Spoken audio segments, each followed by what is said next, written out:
नमस्कार, मेरा नाम है अर्पित शुक्ला। आज श्री कृष्ण जन्माष्टमी है। सबसे पहले आप सभी को श्री कृष्ण जन्माष्टमी की बहुत बहुत शुभकामनाएं। और आज हम मौजूद हैं एक खास जगह पर और खास व्यक्ति के साथ में। सबसे पहले हम बात करें तो ग्वालियर के गोपाल मंदिर पर मौजूद हैं और ये मशहूर है अपनी एंटिक ज्वेलरी के लिए। लगभग 100 करोड़ से भी ज़्यादा की ज्वेलरी भगवान धारण करते हैं। क्या मंदिर का इतिहास है, विस्तृत रूप से चर्चा करेंगे। हमारे साथ मौजूद हैं मशहूर टीवी पत्रकार देव श्रीमाली जी। सबसे पहले थोड़ा सा आप मंदिर के बारे में बताइए, कैसे इसका निर्माण हुआ, क्या पूरी इसकी कहानी है, थोड़ा विस्तृत रूप से दर्शकों। देखिए, इस जो गोपाल मंदिर है ये हमारे जो पीछे स्थित है, हम लोग आज वहीं स्थित हैं। ये देश का एक बहुत महत्वपूर्ण मंदिर है। देश का महत्वपूर्ण मंदिर, वैसे तो पूरे देश में जन्माष्टमी मनाई जा रही है, हर मंदिर में उत्सव हो रहे हैं। खास तौर पर मथुरा जो भगवान कृष्ण की जन्मस्थली कर्मस्थली थी, मथुरा वृंदावन गोवर्धन, वहाँ हो रहे हैं। लेकिन वहाँ का जो ढंग है या वहाँ का जो महत्व है वो अलग है। लेकिन ग्वालियर के इस गोपाल मंदिर का महत्व बिल्कुल अलग है, क्योंकि यहाँ जो मंदिर है गोपाल मंदिर, ये तत्कालीन सिंधिया शासक जो माधव महाराज प्रथम थे, उन्होंने संभवतः 1921 में इसको बनवाया था। यानी इसके निर्माण कार्य में 2-3 साल लगे थे, लेकिन 1921 में महाराज और तत्कालीन महारानी स्वयं यहाँ आके उन्होंने इसकी प्राण प्रतिष्ठा समारोह में हिस्सा लिया था। और अपने जो महारानी और महाराज थे, उन्होंने अपने जेवरात भगवान कृष्ण को भेंट किए थे, जो नए बनवाए गए थे। और ये ऐसे जेवरात हैं कि मतलब मंदिर देश में बहुत सारे हैं, लेकिन इतने एंटीक और इतने कीमती जवाहरात भगवान कहीं नहीं पहने। दावा करते हैं कि 100 करोड़ की ज्वेलरी, तो वास्तव में 100 करोड़ है या फिर ये सिर्फ चलती है? नहीं, कीमत तो इसकी 100 करोड़ से भी अधिक है। अच्छा। उसका कारण ये है कि इसकी जो पूरी ज्वेलरी है जो रत्न जड़ित है, जिसमें पन्ना है, हीरा है, और इतने बड़े बड़े पन्ने के हार हैं कि उतने बड़े बड़े पन्ना देखने को ही अब नहीं मिलते हैं। इसी प्रकार से जो मोती हैं, वो मोती ओरिजिनल इतने बड़े बड़े मोती की माला है जो देखने को नहीं मिलती है। माणिक हैं, नीलम है, ये एक एक की कीमत ही 1-1 लाख 50-50 हजार 2-2 लाख रुपए होती है। और इसका इम्पोर्टेंस इसलिए भी है कि बाजारी कीमत से ज़्यादा इसकी एंटिक वैल्यू है, क्योंकि अंतर्राष्ट्रीय बाजार में जो एंटिक चीज़ें होती है उनकी वैल्यू अपनी मूल कीमत से भी हजारों गुना ज़्यादा होती है। तो इसलिए इसकी कीमत 100-125 करोड़ रुपए अभी मोटे तौर पर आंकी जाती है। जो विशेषज्ञ एंटिक विशेषज्ञ होते हैं वो नापते हैं। और ख़ास बात यह है कि ये जो है ना, सिंधिया परिवार द्वारा मंदिर बनवाया गया था और सिंधिया परिवार के परिसर का ही किसी ज़माने में हिस्सा था देश आज़ाद होने तक। उसके बाद ये मंदिर जनता को खोला गया जब देश आज़ाद हुआ। पहले महल के परिसर के अंदर में ही था। जी हाँ, जिस फूलबाग परिसर में हम लोग बैठे हैं, ये फूलबाग परिसर महल का ही एक हिस्सा था, जिसमें जल विहार था, फूलबाग था, सिंधिया की जो सेक्रेटरीट था, मोती महल वो था। इस प्रकार से ये पूरा का पूरा एक कैंपस का ही उनका एक हिस्सा था। और यही वो सिंधिया परिवार अपना पूजा अर्चना करता था गोपाल जी की। और ये जब तक सिंधिया डायनेस्टी रही 1947 तक, तब तक यहाँ भगवान रोज ही ये गहने पहनते थे और उनका श्रृंगार होता था प्रतिदिन। लेकिन जब देश आज़ाद हुआ, सुरक्षा व्यवस्थाओं के कारण तमाम सारी बातें हुई, तो इसको फिर सेंट्रल बैंक में जो है लॉकर में रखवा दिया गया। फिर लंबे समय तक भगवान को ये गहने नहीं पहनाए गए, सुरक्षा कारण बता के ये टालते रहे। लेकिन जब 2007 में विवेक नारायण सेजवलकर मेयर बने, तो उन्होंने फिर पहल की, सरकार से लिखा पढ़ी की, नगर निगम के जरिए की, पुलिस और प्रशासन से बातचीत की, इसके नियम कायदे निकलवाए। और 2007 में फिर भगवान को ये श्रृंगार का अवसर मिला और लोगों को भगवान को श्रृंगार में देखने का अवसर मिला।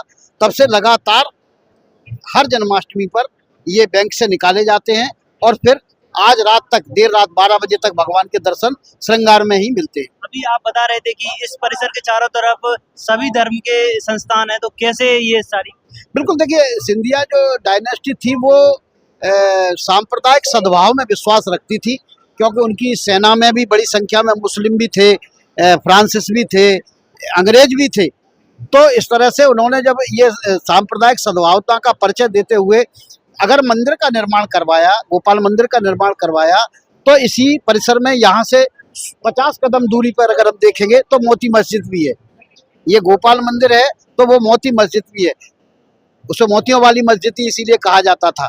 यहाँ से अगर हम सामने देखेंगे 100 कदम दूरी पर, तो जो अंतर्राष्ट्रीय एक सोसाइटी धर्म की हुआ करती थी, थियोसॉफिकल सोसाइटी, एनी बेसेंट जिसकी संस्थापक थी। तो वो सामने जो दिख रहा है वो एनी बेसेंट की संस्था का स्थान है, थियोसॉफिकल सोसाइटी का स्थान है।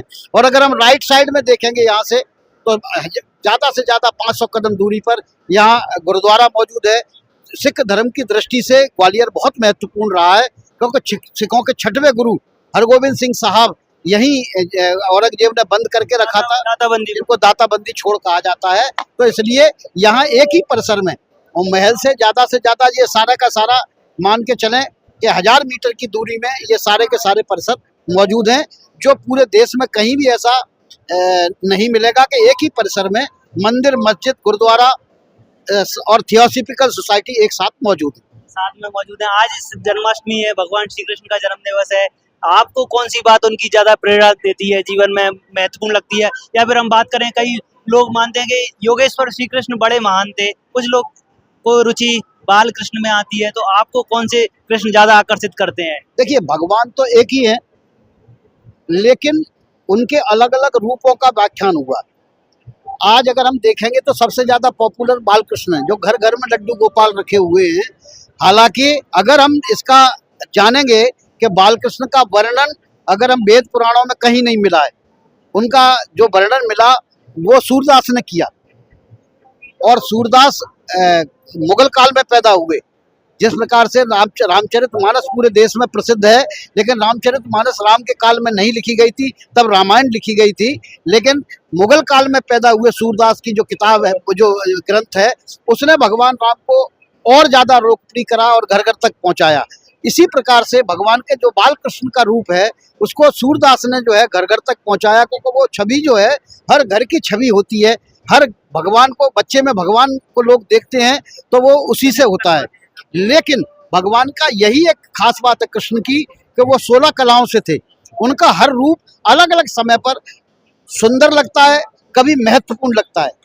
जब वो युद्ध के मैदान में जाते हैं तो योगेश्वर के रूप में ही जाते हैं, और वो दुनिया को अलग अलग तरह के ये संदेश देते हैं कि नीति के साथ चलने, अनीति के साथ चलने में क्या फ़र्क पड़ता है, अच्छे आदमी की संगत और हथियारों की संगत से क्या फ़र्क पड़ता है। तमाम सारा। दूसरा ये कि जब धर्म की लड़ाई हो रही हो, तब आदमी को कहाँ खड़ा होना चाहिए, राजा को कहाँ खड़ा होना चाहिए। तो जो योगेश्वर का रूप है वो बेसिकली राजा को संदेश देने के लिए। लेकिन जो भगवान का राधा के साथ जो रूप है, जो सर्वकालिक है, वो बताता है कि समाज जो है ना कैसे जिंदा रहता है। प्रेम के बिना कोई समाज जिंदा नहीं रहता। और प्रेम और वासना में क्या अंतर है, ये भगवान कृष्ण का ही